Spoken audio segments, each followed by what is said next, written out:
यार बुलडोजर दौड़ा भी तो दौड़ा कहां? अतीक अहमद, वही अतीक अहमद जिन्होंने यह स्वीकार कर लिया था कि योगी आदित्यनाथ ने उनको मिट्टी में मिला दिया है, वही अतीक अहमद जिनका कभी बोलबाला हुआ करता था। राजनीति की बात करें या माफियागिरी की बात करें, अतीक अहमद का नाम बड़ा चर्चा में रहता था। लेकिन योगी आदित्यनाथ ने जब से मुख्यमंत्री की शपथ ली थी उत्तर प्रदेश में, उन्होंने इस बात की भी शपथ ली थी, इस बात की भी कसम खाई थी कि जितने गुंडे, माफिया और अपराधी हैं उत्तर प्रदेश के अंदर, उनको मिट्टी में मिलाने का काम हमारी सरकार करेगी। अब अतीक अहमद तो इस दुनिया में नहीं है, लेकिन अतीक अहमद के एक करीबी के यहां योगी का बुलडोजर दहाड़ा है, और दहाड़ा है तो मैंने सोचा आप लोगों तक वो चीज बता देता हूं। ये जो तस्वीर आप देख रहे हैं, ये जो बुलडोजर देख रहे हैं, ये अतीक अहमद के करीबी के यहां ही चला है। क्या है पूरा मामला वो भी मैं आपको आगे समझाता हूं। ये आपने तस्वीर देख ली, अब पूरी डिटेल में आपको बताता हूं कि हुआ क्या है।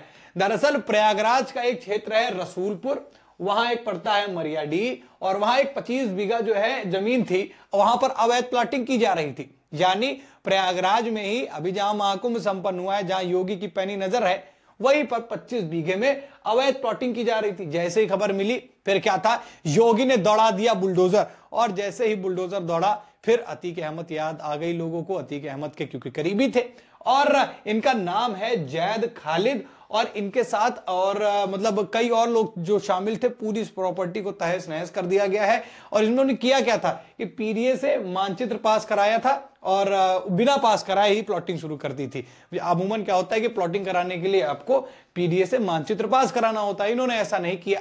फिर खबर मिलती है योगी आदित्यनाथ को, और योगी आदित्यनाथ भेज के बुलडोजर पूरा मामला शांत कर देते हैं। मुझे लगता है कि योगी आदित्यनाथ जिस तरीके से माफियाओं पर एक्शन ले रहे थे, या फिर मैं कहूं लगातार ले रहे हैं, और जिनके ऊपर ले चुके हैं, उनसे जुड़े नामों को भी योगी सरकार में राहत नहीं है।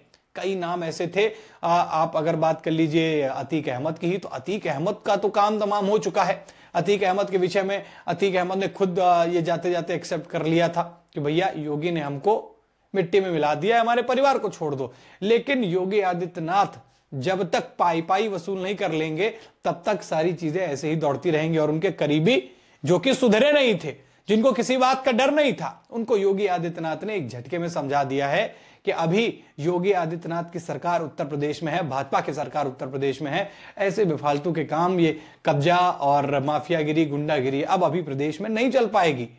और इसीलिए योगी आदित्यनाथ का जो ऑरा है, जो योगी आदित्यनाथ की चर्चा है, वो न सिर्फ उत्तर प्रदेश में होती है बल्कि अन्य प्रदेशों में भी होती है। और कई बार तो ऐसी स्थिति आ जाती है कि पूरा देश सराहता है, कहता है कि हमें योगी आदित्यनाथ को दे दो, हमारा सीएम बदल दो। ऐसी बातें होने लगती हैं। उसके पीछे के कारण है ये तस्वीरें, और हमने तमाम तरीके के ऐसे कांड देखे जिसमें योगी आदित्यनाथ का बुलडोजर दौड़ा है। बुलडोजर के बारे में मैंने पहले भी बताया कि बुलडोजर को रोकने के तमाम प्रयास किए गए, बुलडोजर पर तरह तरह के एलिगेशंस लगाए गए कि ये गलत तरीका है, हाईकोर्ट ने भी उसको रोका। लेकिन कहते हैं ना कि जिसको काम करना होता है वो तरीका ढूंढ लेता है दूसरा। तो योगी आदित्यनाथ ने दूसरा तरीका ढूंढा, और अब विधिक रूप से, तर्कसंगत रूप से योगी आदित्यनाथ अब बुलडोजर की कार्रवाई कर रहे हैं। लगातार हम देखते रहते हैं, और लोगों को यह भी रहता है कि यार बुलडोजर कार्रवाई तो रोक दी गई थी, पर ये क्यों चल रहा है, अभी भी चल रहा है। अतीक अहमद, वही अतीक अहमद जो समाजवादी पार्टी से विधायक थे, अतीक अहमद जो अखिलेश यादव के बड़े करीबी माने जाते थे,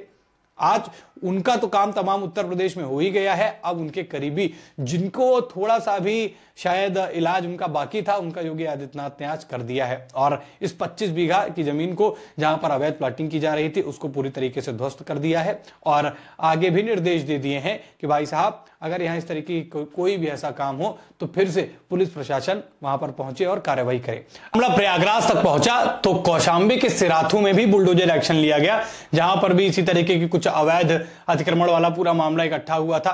तो 2 जगहों पर बाबा का बुलडोजर गरजा, और जिनको यह लग रहा था कि बुलडोजर अब रुकने वाला है, बुलडोजर थम जाएगा, बुलडोजर पर पूर्ण विराम लग गया है, तो ऐसा कुछ भी नहीं है। और इस खबर को बताने का साफ मतलब यही था कि अपराध और अपराधी की जगह उत्तर प्रदेश में नहीं है। आप करके कुछ और जाते हैं, भुगतते कोई और लोग हैं, और जो सुधर जाते हैं उनके लिए तो खैर उनका जीवन तब भी बर्बाद हो जाता है, क्योंकि उनकी एक पीढ़ी जो है, उन्होंने ऐसा काम कर दिया है कि आने वाली कई पीढ़ियों तक वो दाग लगा रहेगा। लेकिन कई लोग नहीं सुधरते हैं, तब होती है बुलडोजर की कार्रवाई, तब योगी आदित्यनाथ लेते हैं एक्शन। क्या बुलडोजर कार्रवाई इसी तरीके से होती रहनी चाहिए? और साथ ही साथ जिन अपराधी, जिन माफियाओं को योगी आदित्यनाथ मिट्टी में मिला चुके हैं या फिर कहें कि उनको उनकी सजा मिल गई है, क्या उनके साथियों के ऊपर या उनके परिवार के ऊपर लगातार इस तरीके के जो एक्शन होते रहते हैं जो कि उन्हीं के प्रॉपर्टी से जुड़े हैं, क्या इस पर बुलडोजर लगातार चलते रहना चाहिए न्यायिक विधि से? आप अपनी राय हमसे कमेंट में जरूर बताएं। खबर में इतना ही। वीडियो को लाइक और शेयर करें। चैनल पर नए हैं तो चैनल को जरूर सब्सक्राइब करें। फिर मुलाकात करेंगे नई खबर में। इस खबर में इतना ही। धन्यवाद।